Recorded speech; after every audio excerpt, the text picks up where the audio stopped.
క్లాసులో భాగంగా జీవావరణం పర్యావరణంలో పోషక వలయాల గురించి తెలుసుకుందాం. జీవుల పెరుగుదలకు, ప్రత్యుత్పత్తికి వివిధ అవయవాల విధి విధానాలు, నియంత్రణకు పోషక పదార్థాల సరఫరా నిరంతరాయం కొనసాగాలి. ఒక నిర్ణీత సమయంలో నేలలో లభించే కార్బన్, నత్రజని, ఫాస్ఫరస్, కాల్షియం లాంటి పోషక ఖనిజాల పరిణామము నిలకడ స్థితిగా వర్ణిస్తారు. ఈ స్థితి వివిధ జీవావరణ వ్యవస్థలో వేరువేరుగా ఉంటుంది. ఋతువులను బట్టి కూడా మారుతూ ఉంటుంది. జీవావరణ వ్యవస్థల నుంచి పోషకాలు ఎప్పటికీ అంతం కాకుండా నిర్జీవ కారకాల మధ్య ఎప్పుడూ నష్టపోబడవు. అవి ఎప్పటికప్పుడు పునఃభ్రమణం చెందుతూ ఉంటాయి. జీవావరణ వ్యవస్థలో వివిధ అంశాల ద్వారా జరిగే మూలకాలు చలనాన్ని పోషక వలయాలు లేదా భౌమ్య రసాయన వలయాలు అంటారు.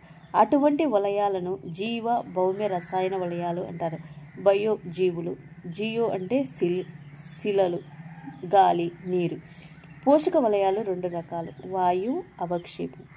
ఈ వాయు వలయాల్లో పరిభ్రమించే పదార్థాల ఉత్పత్తి స్థానము నీరు లేదా వాతావరణం. ఉదాహరణకు కర్బన, నత్రజని వలయం. అవక్షేప వలయాల్లో పరిభ్రమించే పదార్థాల ఉత్పత్తి స్థానం భూమి లేదా అవక్షేపక శిలలు. ఉదాహరణకు ఫాస్ఫరస్ వలయము, సల్ఫర్ వలయం. కర్బన వలయం ఇది ఒక వాయు వలయము. వాతావరణంలోని కార్బన్ డయాక్సైడ్ దీని ప్రధాన ఉత్పత్తి స్థానం. దేహంలో అతి ముఖ్యమైన మూలకము కర్బనం. ఇది జీవి పొడి బరువులో 49% వరకు ఉంటుంది. భూమిపై గల మొత్తం కర్బన పదార్థంలో 71% మహాసముద్రాల్లో కరిగి మహాసముద్రాశయాలు వాతావరణంలో కార్బన్ డయాక్సైడ్ పరిమాణాన్ని నియంత్రిస్తాయి. ఆశ్చర్యకరమైన విషయం ఏమిటంటే భూగోళ మొత్తంలో 1% మాత్రమే వాతావరణంలో ఉంటుంది. శిలాజల ఇంధనాలు ఇవి కూడా కర్బనాశయాలుగా వ్యవహరిస్తాయి. కర్బన వలయాలు వాతావరణంలో మహాసముద్రము, సజీవ, మృత జీవుల ద్వారా కొనసాగుతుంది. కిరణజని సంయోక్రియ ద్వారా కర్బన జీవగోళాలు పోషక పదార్థాలు రూపంలో స్థిరీకరణ చెందుతాయి. ఉత్పత్తిదారులు, వినియోగదారులు శ్వాసక్రియ చర్యల ద్వారా గణనీయమైన మోతాదులో కార్బన్ తిరిగి CO2 రూపంలో వాతావరణంలోకి చేరుతుంది. విచ్ఛిన్నకారులు కూడా నేల లేదా సముద్ర వ్యర్థాలు మృత కర్బన పదార్థాలు విచ్ఛిన్నం ద్వారా CO2 వాతావరణంలోకి విడుదల చేస్తాయి. వాతావరణంలోని CO2 కర్బన పదార్థాలు అగ్నికి ఆహుతి కావడము, శిలాజల ఇంధనాలు, అగ్నిపర్వతాలు చర్యలు మొదలైనవి అదనంగా CO2ను వాతావరణంలోకి విడుదల చేస్తాయి. మానవ చర్యలు విశిష్టంగా కర్బన వలయంలాగా ప్రభావం చూపుతాయి. అడవులు అతి వేగంగా కొల్లగొట్టడము, శక్తి రవాణా సౌకర్యాల కోసం శిలాజల ఇంధనాలు తగలబెట్టడం ద్వారా వాతావరణంలోకి అధిక మొత్తం CO2 విడుదల చేయబడుతుంది. అందులో మనకు హరితగృహ ప్రభావానికి ఏర్పడడం అనేది జరుగుతుంది. ఇక్కడ మనం తీసుకుంటే నత్రజని వలయం, ఇది కూడా ఒక వలయం. దీని ఉత్పాదన వాతావరణంలో నత్రజని. జీవులలో కార్బన్, హైడ్రోజన్, ఆక్సిజన్లే కాకుండా నత్రజని కూడా చాలా ప్రధానమైన మూలకం. అమైనో ఆమ్లాలు, ప్రోటీన్లు, హార్మోన్లు, క్లోరోఫిల్ మరియు విటమిన్లు నత్రజని చాలా ముఖ్యమైన ఘటకం. నేలలో లభ్యమయ్యే పరిమిత నత్రజని కోసం మొక్కలు సూక్ష్మ జీవులతో పోటీ పడతాయి. కాబట్టి సహజ వ్యవసాయ ఆవరణ వ్యవస్థకు రెండింటికి నత్రజని ఒక పరిమిత పోషకం. నత్రజని అణుస్థితిలోనే ఉంటుంది. నత్రజని నైట్రైట్లుగా మారే ప్రక్రియను నత్రజని స్థాపన అంటారు. ప్రకృతిలో మెరుపులు, అతి నీలలోహిత కిరణాలు నత్రజని నైట్రోజన్ ఆక్సైడును NO2గా మార్చడానికి కావలసిన శక్తిని అందిస్తాయి. పారిశ్రామిక దహన చర్యలు, అడవులు తగలబడ్డము, వాహనాల నుంచి వెలువడే పొగ, విద్యుత్ ఉత్పత్తి స్టేషన్లు మొదలైన కారణాల వల్ల నత్రజని ఆక్సైడు ఇక్కడ వాతావరణంలోకి విడుదలవుతాయి. చనిపోయిన మొక్కలు, జంతువుల కళేబరాల్లోని సేంద్రియ నత్రజని నుంచి విచ్ఛిన్న క్రియ ద్వారా అమోనియా ఏర్పడుతుంది. విధానాన్ని అమోనీకరణము అంటారు. నేలలో బ్యాక్టీరియాలో అధిక శాతం అమోనియాను నైట్రేట్ కింద చర్యల ద్వారా మారుస్తుంది. మనం ఇక్కడ తీసుకుంటే NH3 + 3O2 gives rise to 2NO2 + 2H + 2H2O ఏర్పడుతుంది. 2NO2 + O2 ఆక్సిజన్ సమక్షంలో gives rise to 2NO3 ఏర్పడుతుంది. మొదటగా నైట్రోకోకస్ బ్యాక్టీరియా వల్ల నైట్రోమోనాస్ అనేటువంటిది నైట్రోకోకస్ బ్యాక్టీరియా వల్ల చర్య వల్ల అమోనియా ఆక్సీకరణము చెంది నైట్రేటుగా మారుతుంది. నైట్రోబ్యాక్టర్ అనే బ్యాక్టీరియా సహాయంతో నైట్రేట్లు మళ్ళీ ఆక్సీకరణము చెంది నైట్రేట్లుగా మారుతాయి. ఈ రసాయన చర్యను నత్రీకరణ అంటారు. నత్రీకరణ బ్యాక్టీరియాలు రసాయన స్వయం పోషకాలు. ఈ విధంగా ఏర్పడిన నైట్రేట్లను మొక్కలు గ్రహించి పత్రాలకు రవాణా చేస్తాయి. ఇది పత్రాలలో అమోనియాగా క్షేకరణము చెంది చివరకు అమినో ఆమ్లాలు అమైనో గ్రూపులుగా మారుతాయి. నేలలో గల నైట్రేట్లు వినతీకరణ విధానంలో నత్రజనిగా మారుతాయి. సూడోమోనాస్ థయోబాసిల్లస్ బ్యాక్టీరియాల ద్వారా వినత్రీకరణ ప్రక్రియ జరుగుతుంది. ఫాస్ఫరస్ వలయము ఇది ఒక అవక్షేపక వలయము. దీని ఇక్కడ మూల స్థానం భూమిలో శిలా ఫలకాలు, జీవత్వచాలు, కేంద్రక ఆమ్లాలు, కణశక్తి బదిలీ వ్యవస్థలో ఫాస్ఫరస్ ఒక ప్రముఖ పదార్థం. అనేక జంతువులలో కర్పరాలు, ఎముకలు, దంతాలు ఏర్పడటానికి ఫాస్ఫరస్ అధిక మొత్తంలో అవసరం. అంటే అనేక జంతువులలో కర్పరలు కానీ ఎముకలు కానీ దంతాలు అనేటువంటివి ఏర్పడడానికి ఫాస్ఫరస్ అధిక మొత్తంలో అవసరం అవుతుంది. సహజంగా ఫాస్ఫరస్ ఫాస్ఫేట్ రూపంలో శిలలో నిల్వ ఉంటుంది. శిలలు శైథిల్యానికి గురి అయినప్పుడు స్వల్ప పరిమాణంలో ఫాస్ఫేట్లు నేలలో గల ద్రావణంలో కలిసిపోవడం వల్ల మొక్కలు, వేళ్ళు ఫాస్ఫేట్లు గ్రహించి శాకాహారులు, ఇతర జంతువులు ఈ మూలకాన్ని మొక్కల నుంచి పొందుతాయి. వ్యర్థ పదార్థాలు చనిపోయిన జీవులకు ఫాస్ఫేట్లు సాల్యుబినలైజింగ్ బ్యాక్టీరియా విచ్ఛిన్న ప్రక్రియ ద్వారా వినియోగం చెందించి ఫాస్ఫరస్ను విడుదల చేస్తాయి. కర్బన వలయానికి భిన్నంగా శ్వాసక్రియ విధానం ద్వారా వాతావరణంలోకి ఫాస్ఫరస్ను విడుదల కాదు. జనాభా మనం ఇక్కడ ఈ జనాభాను తీసుకున్నప్పుడు ప్రకృతిలో ఏ జాతీయ జీవులైనా ఒంటరిగా నివసించడం చాలా అరుదైన విషయం. అత్యధిక జాతీయ జీవులు సమూహాలుగా గుర్తించిన నిర్దిష్ట భౌగోళిక ప్రాంతంలో నివసిస్తాయి. అవి ఒకే రకమైన అవసరాలు, వనరుల కోసం పోటీ పడుతుంది లేదా పంచుకుంటుంది. తమలో తాము అంతర ప్రజనం జరుపుకుంటూ ఫలవంతమైన సంతతిని వృద్ధి చేసుకుంటూ ఉంటాయి. అలాంటి జంతు సమూహ జనాభా అంటారు. ఈ నిర్వచనంలో అంతర ప్రజనం అనే పదము లైంగిక ప్రత్యుత్పత్తిని సూచిస్తున్నప్పటికీ అలైంగిక ప్రత్యుత్పత్తి ద్వారా ఏర్పడే జీవుల సమూహాలు కూడా జీవావరణ శాస్త్రరీత్యా జనాభాలుగా పరిగణిస్తారు. ఉదాహరణకు ఒక చెరువులో నివసించే కప్పలు, ఒక పాడుబడిన ఇంటిలోని ఎలుకలు, ఒక అడవిలో టేకు చెట్లు, ఒక సంవర్ధనం చేసి పలకపై ఉన్న బ్యాక్టీరియా, ఒక సరస్సులో తామర మొక్కలు మొదలైనవి మనము జనాభా కిందికే తీసుకుంటున్నాం. ప్రతి జీవి మారుతున్న పర్యావరణ పరిస్థితులకు అనుగుణంగా కొంత వ్యక్తిగత సర్దుబాట్లు చేసుకోవలసిన అగత్యం ఉంటుందనే విషయం తెలిసిందే కదా. అయితే పరిణామ క్రమంలో వాంఛనీయ లక్షణాలు జీవులలో స్థిరపడటానికి ప్రకృతి వర్ణ జనాభా స్థాయిలో పనిచేయవలసి ఉంటుందనే విషయాన్ని కూడా జ్ఞాపకం ఉంచుకోవాలి. అందువల్ల జనాభా జీవావరణ శాస్త్రంలో ఒక ప్రధాన భాగముగా గుర్తించబడింది. ఇది జీవావరణ శాస్త్రాన్ని జనాభా జన్యుశాస్త్ర పరిణామ శాస్త్రంతో అనుసంధానం చేస్తూ ఉంది. జనాభా లక్షణాలు ప్రతి జనాభాకు వాటికే ప్రత్యేకమైన విశిష్ట లక్షణాలు ఉంటాయి. జనన రేటు, మరణ రేటు. ఒక వ్యక్తికి జననము, మరణం ఉంటాయి కానీ జనన రేటు, మరణ రేటు ఉండవు. కానీ జనాభాలకు జనన రేటు, మరణ రేట్లు ఉంటాయి.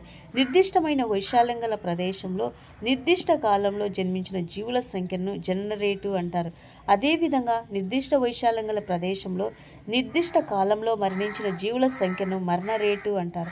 ఒక జనాభాలో ఈ రేట్లను తలసరి జనన, మరణ రేట్లను గుర్తిస్తాయి.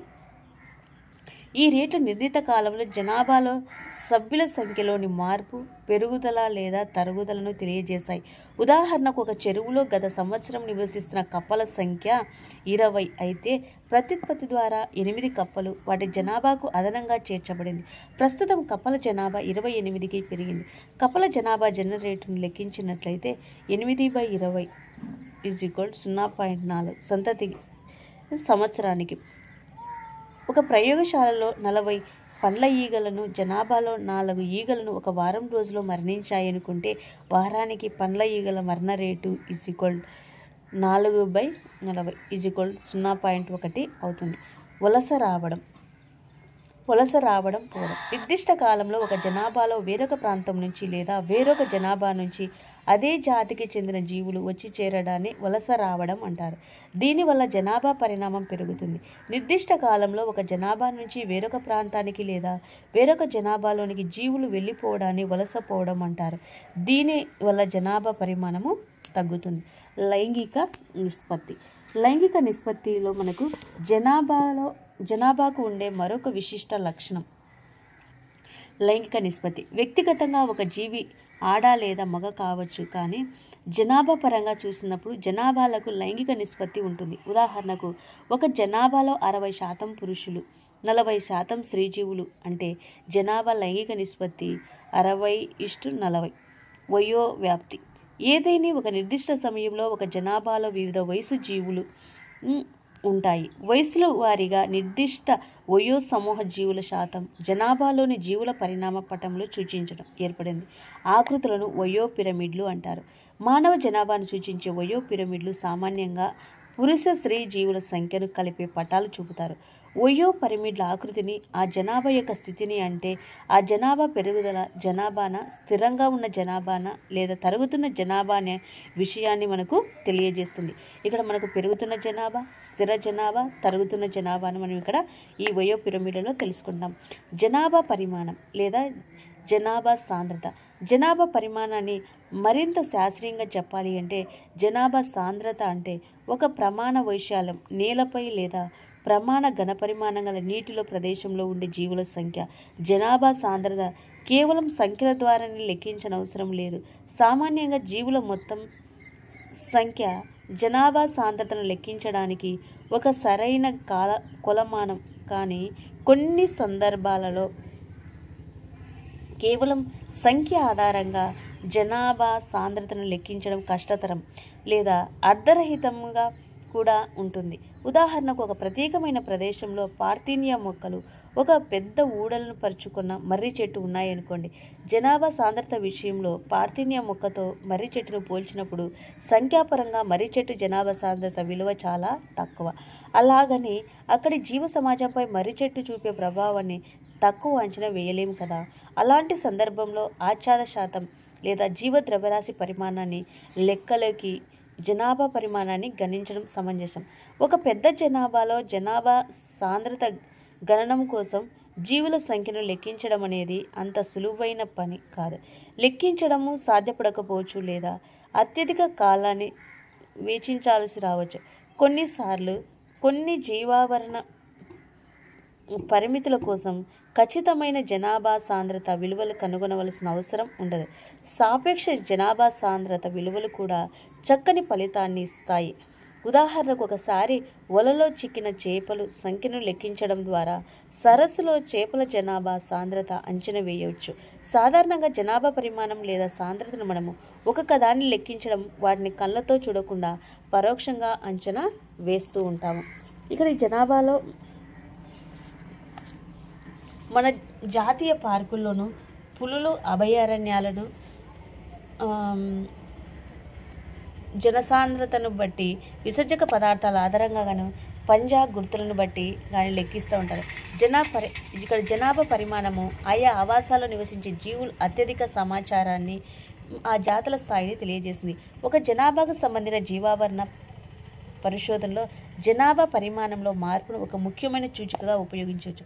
ఉదాహరణకు జాతుల మధ్య పోటీ ఫలితము, పరభక్షకం, వేటాడే జంతువు ప్రభావం ప్రయోగించి కీటక నాశక ప్రభావం మొదలైనవి. ప్రకృతిలో జనాభా పరిమాణం అత్యల్పంగా కూడా ఉంటే 10 జీవుల కంటే తక్కువ ఏ సంవత్సరంలో అయినా భరత్పూర్ తడి భూములలో నివసించే సైబీరియన్ కొంగలు ఉండవచ్చు, లేదా లక్షల సంఖ్యలో కూడా ఒక నీటి గుంటలో క్లామిడోమోనాస్లు కూడా మనకు ఉండొచ్చు. ఇక్కడ మనం తీసుకుంటే జనాభా తరుగుదల వృద్ధి. ఈ జనాభా తరుగుదల వృద్ధిలో జనాభా పరిమాణం ఏ జాతి జీవులో ఒక స్థిర సూచిక కాదు. ఆహార లభ్యత, పరభక్షక పీడనము, పరిసరాల నిరోధకత మొదలైన కారకాలపై ఆధారపడుతుంది. ఆయా సమయాల్లో జనాభా పరిమాణం మారుతూ ఉంటుంది. జనాభా సాంద్రతలో మార్పులు ఆయా జనాభాలు పెరుగుతున్నా లేదా తగ్గుతున్నవా అనే సమాచారాన్ని తెలియజేస్తాయి. అంతిమ కారణాలు ఏవైనా ఒక ఆవాసంలో నిర్ణీత కాలంలో జనాభా సాంద్రతలో మార్పులు అనేవి 4 మౌలిక అంశాలపై ఆధారపడతాయి. వీటిలో జననాలు వలస రావడం, జన సాంద్రత పెరగడానికి, మరణాలు వలసపోవడం, జనాభా సాంద్రత తగ్గడానికి దోహదపడతాయి. జనన రేటు ఒక జనాభాలో జీవుల సంఖ్యను నిర్ణీత కాల వ్యవధిలో జనాల ద్వారా కలిసి కొత్త జీవుల సంఖ్యను తెలుపుతుంది. అదేవిధంగా మరణ రేటు నిర్ణీత కాలంలో జనాభా నుంచి మరణాల కారణంగా తొలగిన జీవుల సంఖ్యను తెలియజేస్తుంది. వలస రావడం నిర్ణీత కాలంలో ఒక జనాభాలో వేరొక జనాభా ప్రాంతము ఆవాసం నుంచి వచ్చి చేరిన అదే జాతి జీవుల సంఖ్య. వలసపోవడం నిర్ణీత కాలంలో ఒక జనాభా నుంచి వేరొక జనాభా ప్రాంతము ఆవాసాలకు వెళ్ళిపోయిన జీవుల సంఖ్య. టీ కాలంలో జనాభా సాంద్రత ఎన్ అనుకుంటే టీ ప్లస్ ఎన్ కాలంలో జనాభా సాంద్రత N T plus 1 N T plus B plus 1 D plus E అవుతుంది. పై సూత్రీకరణ ప్రకారము జననాలు వలస వచ్చిన జీవులు మొత్తం సంఖ్య బి ప్లస్ ఐ. మరణాలు అంటే ఇక్కడ మనకు మరణాలు వలసపోయిన జీవుల మొత్తం సంఖ్య డి ప్లస్ ఈ అంటే ఎక్కువైనప్పుడు ఆ జనాభా సాంద్రత పెరుగుతున్నట్టు తెలియజేస్తుంది. దీని వ్యతిరేకమైన జనాభా సాంద్రత తరుగుతున్నట్లు గ్రహించవచ్చు. సాధారణ పరిస్థితుల్లో జననాలు మరణాలు జనాభా సాంద్రత అనేటువంటిది మనకు ఉంటుంది. ప్రభావితం చేసే రెండు ప్రధాన కారకాలు అనేటువంటివి ఏమున్నాయి అంటే ప్రత్యేక సందర్భాల్లో మాత్రం వలస రావడము పోవడం కూడా ప్రభావం చూపుతాయి. ఉదాహరణకు ఒక కొత్త ఆవాసం ఏర్పడుతున్న సందర్భంలో ఆవాసంలోకి వలస వచ్చి చేరే జీవుల సంఖ్య జనాభా సాంద్రత పెరుగుదలకు జనాభా సంఖ్య కంటే ఎక్కువ ప్రభావము చూపుతుంది.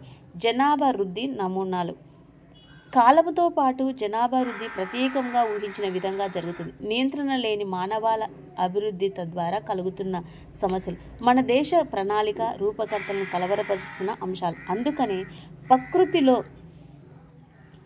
వేరెవరు జంతు జనాభా అంటే ప్రకృతిలో మనకు వేరెవరు జంతు జనాభాలో జనాభా అభివృద్ధి ఎలా ఉంటుంది, జనాభా పెరుగుదలపై ఏవైనా నియంత్రణలు ఉన్నాయా మొదలైన విషయాలు తెలుసుకోవాలని ఆసక్తి కలుగుతుంది. బహుశా మనము కూడా వాటి ద్వారా జనాభా నియంత్రణ గురించి 1-2 పాఠాలు నేర్చుకోవచ్చాము. ఎక్స్పోనెన్షియల్ వృద్ధి అంటే ఎక్స్పోనెన్షియల్ వృద్ధి ఘాత వృద్ధి. జనాభా నిరంతరాయంగా వృద్ధి చెందాలి అంటే వనరులు అంటే ఆహారము ఆవాసము లభ్యత అత్యంత ఆవశ్యకత. డార్విన్ తన ప్రకృతి వనరు సిద్ధాంతంలో భావించినట్లు ఒక ఆవాసంలో ఆదర్శవంతంగా అపరిమిత వనరుల లభ్యత ఉంటే ఆవాసంలో ప్రతి జాతి జీవులు సంఖ్యాపరంగా వృద్ధి చెందుతాయి. అలాంటి పరిస్థితుల్లో జనాభా ఎక్స్పోనెన్షియల్ లేదా జ్యామితీయ పద్ధతిలో వృద్ధి పొందుతాయి. ఒక జనాభా పరిమాణం ఎన్ అనుకుంటే జనన రేటు మొత్తం జనన సంఖ్య కాకుండా తలసరి జనన రేటు బి గాను మరణ రేటు తలసరి మరణ రేటు మాత్రం డి గాను భావిస్తే ఒక నిర్ణీత కాలంలో మనము తీసుకున్నప్పుడు dn/dt జనాభా పెరుగుదల లేదా తరుగుదల క్రింది సమీకరణము సూచిస్తుంది. dn/dt b - d (m) b + d r అయితే అప్పుడు dn/dt r n అవుతుంది. ఈ సమీకరణంలో rను సహజ పెరుగుదల ఇంట్రిన్సిక్ రేటు అంటారు. ఈ ఇంట్రిన్సిక్ రేటులో మనకు ఇది జనాభా వృద్ధిపై నిర్జీవ కారకాల ప్రభావం అంచనా వేయడానికి ఉపయోగపడే అతి ముఖ్య సూచిక. ఇక్కడ r విలువ ప్రాధాన్యతపై అవగాహన కోసం కింద ఉదాహరణలు పరిశీలించండి. నార్వే ఎలుకలు r విలువ 0.0015. పేడ పురుగులు అనేటువంటివి మనకు తీసుకున్నప్పుడు ఇక్కడ r విలువ 0.12. 1981 సంవత్సరంలో భారతదేశంలో మానవుడు r విలువ 0.05. పై సమీకరణంలో ఎక్స్పోనెన్షియల్ లేదా జ్యామితీయ పద్ధతిలో పెరిగే జనాభా వృద్ధిని వివరిస్తుంది. జన సాంద్రత ఎన్ కాలంలో టీని రేఖాచిత్రంలో చూచినప్పుడు జే ఆకార వృద్ధి రేఖ ఏర్పడటానికి గమనించవచ్చు. క్యాలిక్యులస్ సూత్రాల ఆధారంగా ఎక్స్పోనెన్షియల్ వృద్ధి సమీకరణాన్ని ఇంటిగ్రల్ రూపాన్ని ఇలా రాయవచ్చు. n1 nt n0 ERT అయితే ఎన్టీ టీ కాలం తర్వాత జనసాంద్రత అనేటువంటిది మనకు ఏర్పడుతూ ఉన్నాయి. ఇక్కడ N0 ఇక్కడ =0 కాలంలో జనాభా సాంద్రత అనేటువంటిది ఆధారపడుతుంది. 6 సహజ వృద్ధి ఇంట్రినిక్స్ రేటు. ఈ సహజ లాగరికతం ఆధార విలువ 2.7188. వనరులు అపరిమితంగా లభించినప్పుడు జామితీయ వృద్ధి చేసే ఏ జాతి అయినా అతి తక్కువ సమయంలో అధిక జనసాంద్రత చేరుకుంటుంది. నిదానంగా ప్రత్యుత్పత్తి జరుపుకునే ఏనుగు లాంటి జంతువులలో కూడా సహజ జనాభా నియంత్రణ కారకాలు లేనప్పుడు వాటి సంఖ్య ఎలా విపరీతంగా పెరుగుతుందో డార్విన్ విశదీకరించారు. లాజిస్టిక్ పెరుగుదల వృద్ధి. ప్రకృతిలో సహజ సిద్ధంగా ఏ జాతి జనాభాలకైనా జామితీయ వృద్ధి పొందడానికి అవసరమైన పరిమిత వనరులు లభ్యత ఉండదు. అందువల్ల పరిమిత వనరుల కోసం వ్యక్తుల మధ్య పోటీ ఉంటుంది. ఆ కారణంగా యోగ్యతమ జీవులు మాత్రమే జీవించి ప్రత్యుత్పత్తి జరుపుతాయి. అనేక దేశాల ప్రభుత్వాలు ఈ విషయాన్ని గ్రహించి మానవ జనాభా నియంత్రణకు వివిధ చర్యలు చేపట్టాయి. ప్రకృతిలో ఏ ఆవాసంలోనైనా ఒక గరిష్ట సంఖ్య వరకు జీవులకు, ఉదాహరణ ఒక జాతి జీవులకు సరిపడ్డ వనరులుంటాయి. ఆ సంఖ్య దాటి అధికంగా జీవులుంటే అవి మనుగడ సాగించే అవకాశము ఉండదు. ఈ పరిమితిని ఆవాసంలోనికి ఆ జాతి ప్రకృతి యొక్క భారవాహిక శక్తి K అంటారు. పరిమిత వనరులు గల ఒక ఆవాసంలో పెరుగుతున్న ఒక జనాభా ప్రారంభంలో ఒక మంద దశ లాంగ్ దశ, తర్వాత ధనాత్మక త్వరణ దశ, రుణాత్మక త్వరణ దశ, అంతిమంగా MC4 లేదా స్థిర దశలను చూపుతుంది. ఈ జనాభా సాంద్రత భారవాహక శక్తిని చేరినప్పుడు పెరుగుదల ఆగిపోయి స్థిర దశ ఏర్పడుతుంది. రేఖాచిత్రంలో జనాభా సాంద్రత N కాలంలో Tలను చిత్రించినప్పుడు సిగ్మాయిడ్ S ఆకారపు వక్రరేఖ ఏర్పడుతుంది. ఈ విధమైన జనాభా వృద్ధిని వెర్న్హోల్స్టన్ ఫెర్లులాస్టిక్ వృద్ధి అంటారు. దీని క్రింది సమీకరణం ద్వారా మనము సూచించవచ్చు. సిగ్మాయిడ్ దశ అనేటువంటిది ఏర్పడుతుంది. ఇక్కడ జనాభా వృద్ధి రేఖలు అనేటువంటి తీసుకుంటే ఇందులో dN/dt n K - N/K. దీనిలో N T కాలంలో జనాభా సాంద్రత, R సహజ వృద్ధి ఇంట్రినిక్స్ రేటు, K భారవాహక శక్తి అనేటువంటిది మనకు ఉన్నాయి. అధిక జాతుల జనాభా వనరుల పరిమితం అనేటువంటిది మనకు తీసుకున్నప్పుడు ఈ లాజిస్టిక్ పద్ధతిలో వృద్ధి సమానంగానే వాస్తవికతకు దగ్గరగా ఉంది అనేటువంటిది తెలుస్తుంది. జనాభా వృద్ధి రేఖలు వనరులు అపరిమితంగా ఉన్నప్పుడు జనాభాలో ఎక్స్పోనెన్షియల్ వృద్ధిని వక్రరేఖ A సూచిస్తుంది.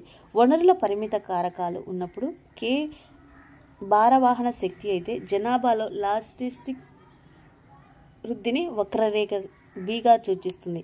జీవిత చక్రంలో వైవిధ్యాలు. జనాభాలో వాటి ఆవాసాలలో తమ ప్రత్యుత్పత్తి సామర్థ్యాన్ని గరిష్ట స్థాయి పెంచుకునేందుకు ప్రయత్నిస్తాయి. దీనిని డార్వినియన్ యోగ్యత అత్యధిక R విలువను అని కూడా అంటారు. ప్రత్యేకమైన వర్ణన ఒత్తిడులు ఉన్న సందర్భాల్లో కొన్ని జీవులలో అత్యంత సమృద్ధవంతమైన ప్రత్యుత్పత్తి వ్యూహాలు పరిమాణంలో ఏర్పడటం కనిపిస్తుంది. కొన్ని జీవులు తమ జీవిత కాలంలో కేవలం ఒకే ఒకసారి ప్రత్యుత్పత్తి జరుపుతాయి. ఉదాహరణకు పసిఫిక్ సాల్మన్ చేపలు, వెదురు మొక్కలు. కొన్ని జీవులు అనేక పర్యాయాలు ప్రత్యుత్పత్తి జరుపుతాయి. ఉదాహరణకు అధిక పక్షులు, క్షీరదాలు. కొన్ని జీవులు సూక్ష్మ పరిమాణంలో ఉన్న సంతానాన్ని అధిక సంఖ్యలో ఉత్పత్తి చేస్తాయి. ఉదాహరణకు ఆయిస్టర్లు, పెలాజిక్ చేపలు. కొన్ని జీవులు తక్కువ సంఖ్యలో స్థూల పరిమాణంలో ఉన్న సంతానాన్ని ఉత్పత్తి చేస్తాయి. పక్షులు, క్షీరదాలు. ఇక్కడ ప్రశ్న ఏమిటంటే గరిష్ట స్థాయి యోగ్యతమ పొందడానికి వాంఛనీయ లక్షణాలేమి? ప్రస్తుత కాలంలో జీవావరణ శాస్త్రం పరిశోధనలో ఇదొక ప్రధాన అంశంగా ఉంది. జీవులు తాము జీవిస్తున్న ఆవాసాల్లోని జీవ నిర్జీవ కారకాలు విధించిన నియంత్రణలకు అనుగుణంగా తమ జీవిత చరిత్ర లక్షణాలను పరిణామ క్రమంలో మలుచుకోవడం జరుగుతుంది. జీవావరణ శాస్త్రవేత్తల అని భావిస్తారు. ఇక్కడ మనము పర్యావరణంలో ఉండేటువంటి అంశాల గురించి మనం ఇక్కడ మళ్ళీ తెలుసుకోవాల్సినటువంటి